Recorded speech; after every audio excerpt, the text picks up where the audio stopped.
जरा सोचिए, अगर कम्युनिस्ट पार्टी ऑफ चाइना का एक डेलीगेट कांग्रेस के हेडक्वार्टर में पहुंचता है और वहां से सोनिया गांधी या राहुल गांधी के साथ इस मीटिंग की उनकी तस्वीरें सोशल मीडिया पर वायरल हो जाएं तो क्या होगा। जो ये बार बार बात करते हैं देश को तोड़ने की, जोड़ने की, इन्होंने एक यात्रा भी निकाली, भारत जोड़ो यात्रा करके।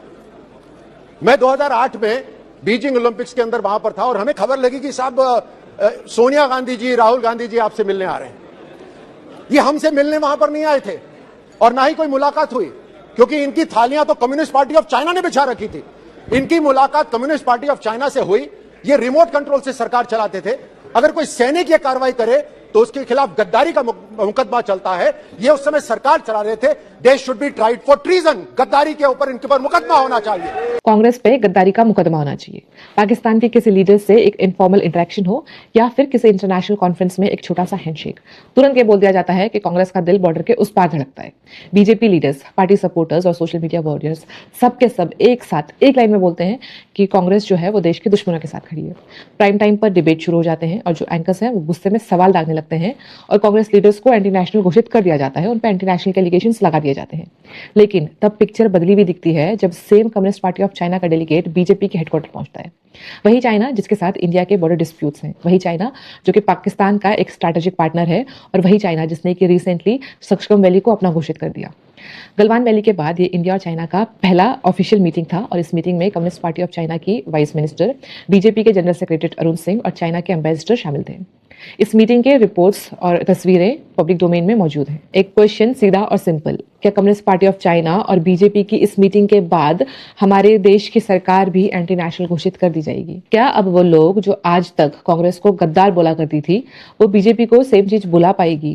क्या इस इंसिडेंट्स के बाद प्राइम टाइम पर कोई हंगामा हुआ या फिर क्या इस इंसिडेंट्स के बाद देश के किसी कोने से देशद्रोही के नारे लगे या फिर क्या इस इंसिडेंट्स के बाद किसी स्टूडियो में कोई एंकर चिल्लाते हुए नजर आया? बिल्कुल नहीं। इस बार इस मीटिंग को पार्टी टू पार्टी डिप्लोमेसी बोल दिया गया और ये कहा गया कि इंटरनेशनल रिलेशंस में ऐसी मीटिंग्स, ऐसे डायलॉग्स इंपॉर्टेंट होते हैं। जब कांग्रेस चाइना से बात करती है तो गद्दारी, लेकिन जब बीजेपी चाइना से मिलती है तो diplomatic maturity. Same China, same border tensions और सेम नेशनल सिक्योरिटी कंसर्न्स, लेकिन दोनों के लिए रूल्स अलग।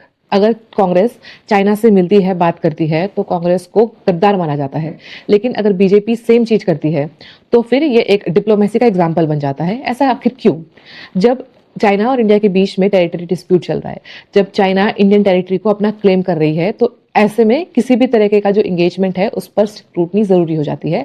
लेकिन ये स्क्रूटनी जो है वो सिर्फ कांग्रेस तक या अपोजिशन तक सीमित नहीं रहनी चाहिए। कांग्रेस इस मीटिंग के बाद ये सवाल उठाती है कि क्या बीजेपी ने इस मीटिंग के दौरान चाइना के जो उसका टेरिटोरियल एग्रेशन है उस पर उसको स्ट्रांग मैसेज दिया या नहीं? इस पर बीजेपी का रिप्लाई ये आता है कि ये जो मीटिंग थी ये फॉर्मल और ट्रांसपेरेंट थी।